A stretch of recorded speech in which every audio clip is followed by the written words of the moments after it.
이 시간 들으실 말씀은 살펴볼 하나님의 말씀은 마태복음 17장 1절에서 5절 말씀입니다. 우리 오늘 함께 살펴볼 하나님의 말씀은 마태복음 17장 1절에서 5절 말씀입니다. 우리 찾으셨으면 함께 교독하도록 하겠습니다. 제가 먼저 읽도록 하겠습니다. 엿새 후에 예수께서 베드로와 야고보와 그 형제 요한을 데리시고 따로 높은 산에 올라가셨더니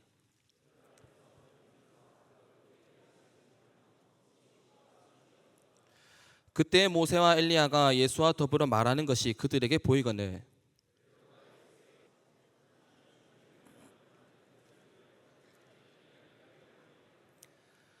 말할 때 홀련히 빛난 구름이 그들을 덮으며 구름 속에서 소리가 나서 이르되 이는 내 사랑하는 아들이요 내 기뻐하는 자니 너희는 그의 말을 들으라 하시는지라. 아멘. 사랑하는 성도 여러분, 우리는 이 땅을 살아가면서 누구나 시행착오를 겪지 않고 또 행복하게 살아가길 원합니다. 그러니까 예를 들어서 내가 사업을 하든지 내가 결혼을 하든지 연애를 하든지 자녀를 교육함에 있어서 사람들은 누구나 내가 실패하거나 시행착오를 겪지 않고 행복하게 살아가길 원하는 거예요. 그런데 여러분, 우리가 이 땅을 살아가면서 시행착오를 겪지 않고 행복하게 살아가기 위해서는 한 가지 사실을 분명하게 기억해야 하는데요. 그것은 바로 우리 삶의 주인이시고 내 삶을 이끌어가고 계시는 그 예수님의 생각과 뜻을 알아야 우리가 이 땅을 살아가면서 시행착오를 겪지 않고 행복하게 살아갈 수 있다는 겁니다. 그러니까 예를 들어서 학교 시험 같은 경우도 그 시험 문제를 내는 선생님의 생각과 뜻을 내가 정확하게 알고 있어야, 분별할 수 있어야 그 시험에서 틀리지 않고 실수하지 않고 높은 점수를 받을 수 있는 것처럼 우리들은 내 삶을 이끌어 가시고 내 삶의 주인이신 예수님의 생각과 뜻을 정확하게 알아야 그때 비로소 시행착오를 겪지 않고 행복하게 살아갈 수 있다는 거예요. 자, 그런데 여러분, 오늘 우리가 읽은 마태복음 17장 말씀을 읽어보다 보면요, 우리는 한 가지 사실을 생각해 볼 수 있는데요. 그것은 바로 내 생각과 내가 하고 있는 생각과 예수님의 생각이 다를 수 있다는 겁니다.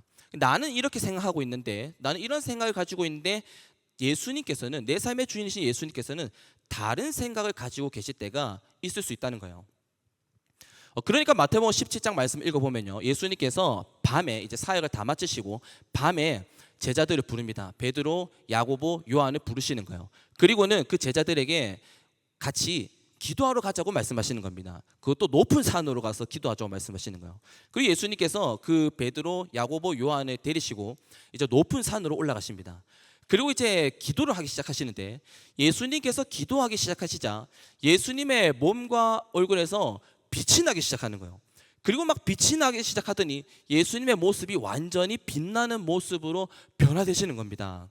그리고 이렇게 변화되신 다음에 제자들 눈앞에 도저히 믿어지지 않는 일이 일어났는데요. 어떤 일이 일어났냐면 바로 구약의 전설적인 인물 모세와 엘리야가 제자들 눈앞에 나타난 거죠.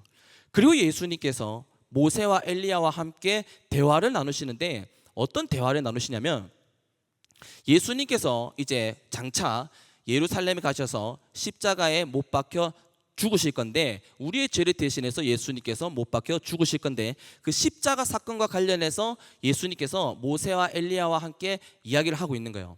누가복음 9장 31절에 보면 영광 중에 나타나서 장차 예수께서 예루살렘에서 별세하실 것을 말할세라고 기록되어 있듯이 예수님께서는 모세와 엘리야와 함께 이제 장차 예수님께서 돌아가실 우리의 죄를 대신해서 돌아가실 그 십자가 사건에 대해서 이야기를 주고받으신 겁니다. 그래서 예를 들면 모세가 예수님에게 예수님 이제 예수님께서 십자가를 짊어지실 날이 이제 정말 얼마 남지 않았군요 라고 이야기도 했을 테고 또 엘리야가 예수님에게 이런 얘기도 했을 것 같습니다. 예수님, 하나님께서 약속하신 그 구원의 때가 이제 정말 코앞에 다가왔군요 하면서 그런 얘기도 주고받았을 거예요. 그리고 예수님께서는 모세와 엘리야와 함께 서로 대화를 나누시는데 예수님께서 우리의 죄값을 대신해서 죽어주실 그 십자가 사건에 대해서 이야기를 주고받으신 거예요. 그리고 이제 모세와 엘리야가 예수님과 대화를 다 나눈 다음에 이제 돌아가려고 하는데 그 옆에서 지켜보고 있던 베드로가 뜬금없이 끼어들어서 엉뚱한 소리를 하는데요. 마태복음 17장 4절에 보면 이 베드로가 어떤 엉뚱한 소리를 하냐면 이렇게 얘기하는 겁니다. 주여, 우리가 여기 있는 것이 좋사오니 만일 주께서 원하시면 내가 여기서 초막 셋을 짓되 하나는 주님을 위하여, 하나는 모세를 위하여, 하나는 엘리야를 위하여 하리다라고 이야기를 하는 거예요. 그러니까 예수님께서는 지금까지 모세와 엘리야와 함께 어떤 이야기를 주고받으셨습니까? 십자가 사건에 대해서 이야기를 주고받으신 거예요. 그러니까 예수님의 생각 속에는 어떤 생각으로 꽉 차 있냐면 우리의 죄값을 해결하기 위해서 십자가에서 죽어주실 그 생각으로 가득 차 있는 거예요. 근데 베드로는 지금 자기가 이곳에 초막 셋을 지으면 예수님을 위해서, 모세를 위해서, 엘리야를 위해서 초막 셋을 지으면 예수님께서 기뻐하실 거라고, 예수님께서 좋아하실 거라는 그런 착각을 하고 있는 겁니다. 따라서 여러분, 우리는 이런 베드로의 생뚱맞은 모습, 엉뚱한 모습을 보면서 한 가지 사실을 생각해 볼 수 있는데요. 그것은 바로 내가 생각하는 것과 예수님께서 하고 계시는, 예수님께서 가지고 계시는 생각이 다를 수 있다는 거예요. 베드로는 초막 셋을 지을 생각을 가지고 있었는데 예수님께서는 십자가 사건을 생각하고 계셨던 것처럼 나는 이렇게 생각하고 있는데 예수님께서는 정작 다른 걸 생각하고 계실 수 있다는 겁니다. 예를 들면 나는 시험 기간이 되면 유튜브로 예배를 드리면서 시간도 지키고 앉아서 정자처럼 앉아서 시험 기간에는 유튜브로 예배를 드리면서 교회 가는 시간을 아끼고 그 시간에 공부를 열심히 해서 좋은 성적을 받고 좋은 대학에 가서 좋은 직장을 얻고 그렇게 하면 예수님께서 기뻐하시고 만족하실 거라고 생각을 했는데 정작 내 삶의 주인이신 예수님께서는 다르게 생각할 수 있다는 겁니다. 그리고 나는 내가 회사에 가서 기도하고 사람들에게 교회 가자고 막 전도를 하고 그렇게 예수님 믿는 티를 내면 사람들이, 회사 사람들이 불편해하고 싫어할 것 같은 거예요.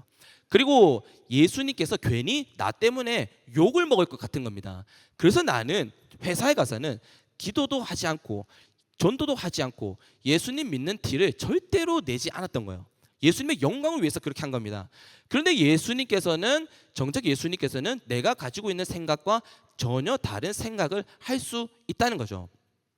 그리고 또 예를 들어서 나는 이 남자가 마음에 들어요. 나는 이 여자가 마음에 들어요. 근데 이 여자가 예수님을 믿지 않지만, 이 남자가 예수님을 믿지 않지만 이 남자가 마음에 들고 이 여자가 마음에 드는 겁니다. 나랑 너무 잘 맞는 것 같아. 그래서 내 생각에 예수님께서 나에게 보내주신 짝이라는 그런 생각이 드는 거죠. 그리고 내가 생각했을 때에 이 사람이 예수님을 믿지는 않지만 예수님께서 보내주신 그런 내 짝이라는 생각이 들고, 또 내가 생각했을 때에 내가 이 사람과 결혼해서 내가 이 남자를, 이 여자를 전도하게 되면 예수님께서도 기뻐하시고 만족하실 것 같다는 생각이 드는 거예요. 그래서 결혼을 준비하고 있는데 내 삶의 주인이신 예수님께서는 그런 나를 보면서 정작 다른 생각을 가지고 계실 수 있다는 겁니다. 따라서 여러분, 우리는 이 땅을 살아가면서 내 삶의 주인이신, 내 삶을 실제적으로 이끌어가고 계시고 이 사회를, 이 세상을 주관하고 계시는 그 예수님의 생각, 예수님께서 어떤 생각을 가지고 계시고 예수님께서 무엇을 원하시는지 찾아내는 방법을 배울 필요가 있는데요. 마태복음 17장 말씀을 보면요, 우리가 읽었던 마태복음 17장 말씀은 예수님의 말씀을 듣는 것이 곧 예수님의 생각을 찾아내는, 예수님의 생각을 알 수 있는 방법이라고 이야기하는 거예요. 그러니까 다시 본문으로 돌아와서 이제 베드로가 예수님에게 이렇게 얘기했지 않습니까? 예수님, 주님께서 원하시면 제가 여기에 초막 셋을 짓겠습니다. 하나는 예수님을 위해서, 하나는 모세를 위해서, 하나는 엘리야를 위해서 짓겠습니다 라고 이야기를 했는데, 이렇게 이야기하자마자 갑자기 그 어두운 밤중에 산속에 빛나는 구름이 가득하기 시작하는 겁니다. 갑자기 어디선가 빛나는 구름들이 이 산을 둘러싸기 시작하고 베드로와 예수님과 그 제자들을 둘러싸기 시작하는 거예요. 그리고 그 빛나는 구름 속에서 하나님께서 말씀하시는데 어떤 말씀을 하시냐면 마태복음 17장 5절에 보면 이렇게 말씀하시는 겁니다. 이는 내 사랑하는 아들이요 내 기뻐하는 자니 너희는 그의 말을 들으라고 말씀하시는 거예요. 다시 한번 보겠습니다. 이는 내 사랑하는 아들이요 내 기뻐하는 자니 너희는 그의 말을 어떻게 하라고요? 들으라고 얘기하는 겁니다. 그러니까 하나님께서는 초막을 짓겠다는 그 베드로가 이야기를 하자, 그 초막을 짓겠다는 베드로에게, 베드로야, 그 초막 짓는 거 그거 말고, 예수님이 생각하지도 않는 그거 말고, 예수님이 원하지도 않는 그런 거 말고 예수님께서 무엇을 원하시는지, 예수님이 어떤 생각을 가지고 계시는지 그 예수님의 말을 어떻게 하라는 거예요? 들으라는 겁니다. 그리고 이런 장면들을 보면서 우리는 어떤 생각을 할 수 있냐면, 예수님의 말씀을 듣는 것이 곧 예수님의 생각, 예수님의 뜻을 알 수 있는 방법이구나 하고 생각할 수 있는 거예요. 그러니까 예를 들어서 제가 한번 질문하도록 하겠습니다. 그러니까 예를 들어서 내가 사업을 운영하고 있는 거예요. 내가 사업을 운영하고 있는데 내가 사업을 운영하면서 어떤 결정을 내려야 되는 겁니다. 근데 도대체 어떤 결정을 내려야 할지 잘 모르겠는 거예요. 그래서 내 삶을 주관하고 계시는, 내가 믿고 있는 그 예수님께서는 이 상황 가운데서 어떻게 생각하고 계시는지, 어떤 게 예수님의 뜻인지 알고 싶을 때 우리는 어떻게 해야 된다는 겁니까? 예수님의 말씀을 들어야 된다는 거예요. 예수님의 말씀을 찾아서 읽어야 된다는 겁니다. 그리고 예를 들어서 나는 이 여자가 마음에 들고 나는 이 남자가 마음에 들어요. 그래서 결혼까지 생각하고 있는데 내 삶의 주인이신 예수님께서는 이런 나를 보면서, 이런 나와 내 남자친구, 나와 내 여자친구를 보면서 어떻게 생각하시는지 궁금하다면 우리는 어떻게 해야 된다는 겁니까? 예수님의 말씀을 듣고 읽어야 한다는 거예요. 예수님의 말씀을 찾아서 예수님의 생각이 뭔지, 예수님의 뜻이 뭔지 그것을 찾고 분별할 수 있어야 된다는 겁니다. 그리고 예를 들어서 이제 곧 8월 집회가 있지 않습니까? 중고청 한다는 집회가 있는데 캠프를 한다는데 봉사를 해야 될지 말아야 될지 고민이 되고 갈등이 된다면 어떻게 해야 된다는 거예요? 그 상황 속에서 예수님의 생각과 뜻을 알고 싶다면 예수님의 말씀을 찾아서 읽어야 된다는 겁니다. 아멘? 네, 아멘. 그리고 그 말씀 속에서 발견된 그 예수님의 생각과 뜻대로 내가 행할 때에 우리는 비로소 이 땅을 살아가면서 시행착오를 겪지 않고 예수님께서 계획해 놓으신 원래 그 뜻대로 예수님 안에서 행복하게 살아갈 수 있다는 거예요. 사랑하는 성도 여러분, 저는 현재 두 딸과 또 저의 아내와 함께 살아가고 있습니다. 그런데 제가 저의 아내를 만나기까지 총 2번의 차였습니다. 먼저 첫 번째 친구 소개를 받아서 3번 정도 이렇게 만나고 제가 이제 사귀자 했죠. 사귀었으면 좋겠다라고 얘기했는데 정인혜 씨가 차갑게 찼습니다.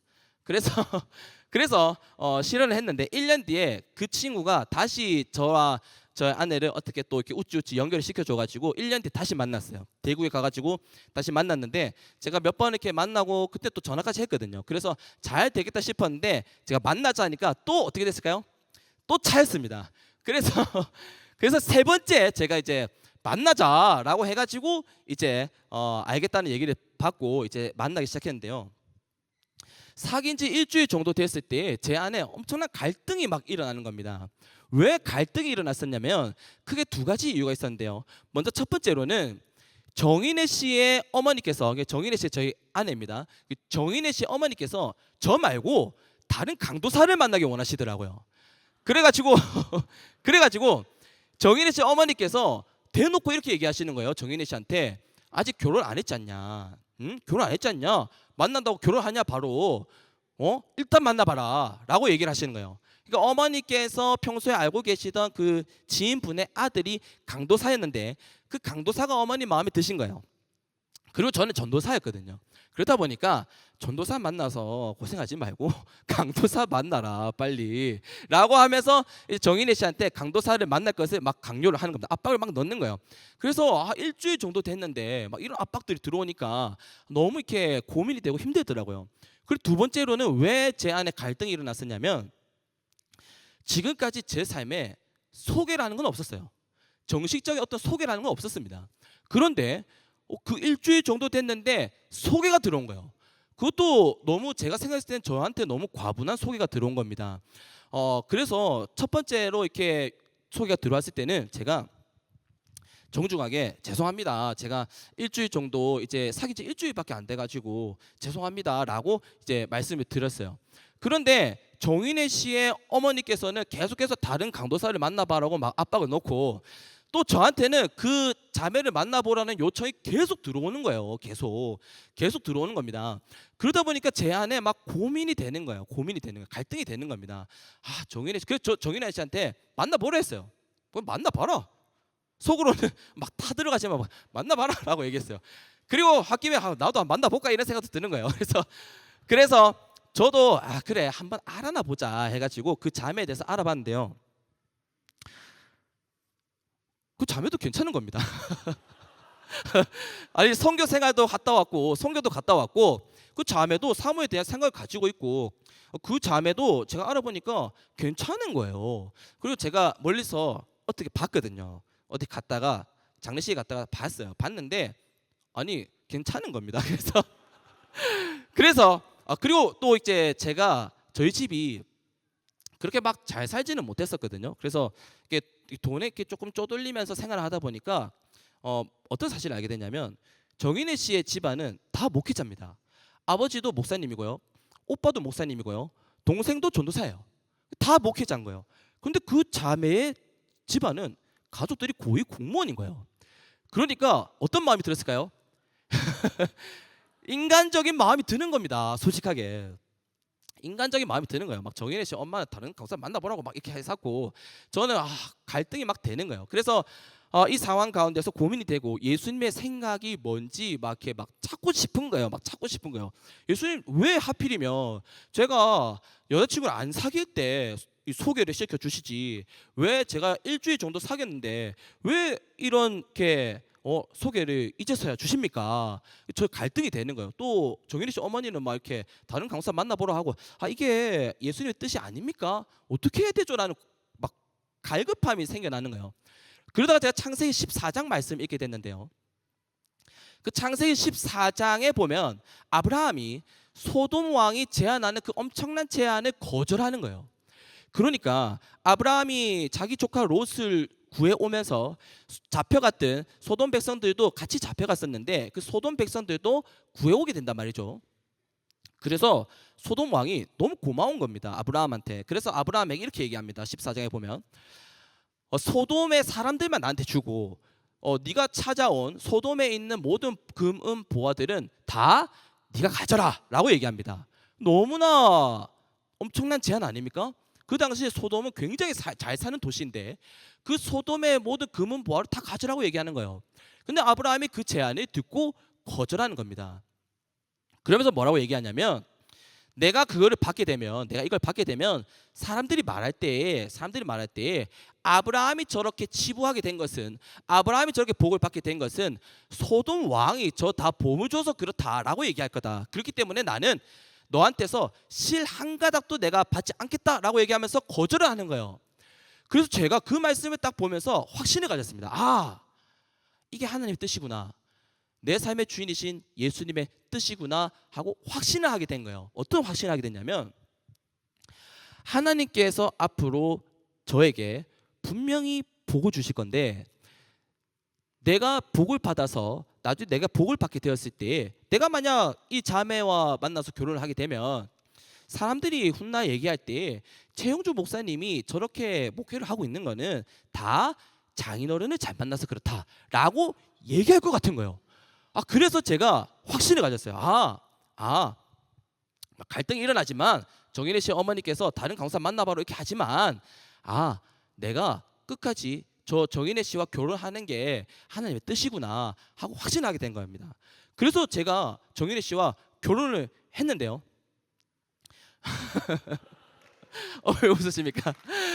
그래서 제가 정인혜 씨와 결혼을 했는데 제가 2018년에 결혼해서 지금 7년째 정인혜 씨와 같이 한 집에 살아가고 있거든요. 그런데 너무나 신기하게도 지금까지 정인혜 씨와 단 한 번도 큰 소리 낸 적이 없습니다. 지금까지 단 한 번도 싸워본 적이 없어요. 저번에 제가 이 얘기를 하니까 어이구 좀만 있어봐라 조금만 있어봐라 라고 얘기하셨는데 지금까지도 단 한 번도 싸워본 적이 없어요. 그러니까 말씀 속에서 예수님의 생각과 뜻을 발견하고 그 뜻대로 했더니 제가 생각해도 기적 같은 생활을 지금 하고 있는 거예요. 사랑하는 성도 여러분, 예레미야 29장 11절에 보면요, 우리를 향한 하나님의 생각, 예수님의 생각이 무엇인지 한마디로 너무나 잘 요약하고 있는데요. 예레미야 29장 11절을 함께 큰 목소리로 한번 읽어보도록 합시다. 시작. 여호와의 말씀이니라. 너희를 향한 나의 생각을 내가 아나니 평안이요 재앙이 아니니라. 너희에게 미래와 희망을 주는 것이니라. 우리 다시 한번 더 읽도록 하겠습니다. 시작. 여호와의 말씀이니라. 너희를 향한 나의 생각을 내가 아나니 평안이요 재앙이 아니니라. 너희에게 미래와 희망을 주는 것이니라. 아멘. 사랑하는 성도 여러분, 우리를 향한, 저를 향한, 그리고 여러분들을 향한 하나님의 생각, 예수님의 생각은 평안이고 미래고 희망임을 믿으시기 바랍니다. 그러므로 여러분, 저를 포함해서 여기에 모인 우리 모두는 예수님의 말씀을 듣고 읽음으로써 예수님의 생각과 뜻을 발견하고 그 뜻대로 행함으로써 하나님께서 주시는, 예수님께서 주시는 평안 속에서 살아가는 우리 모두가 되기를 주님의 이름으로 축원합니다.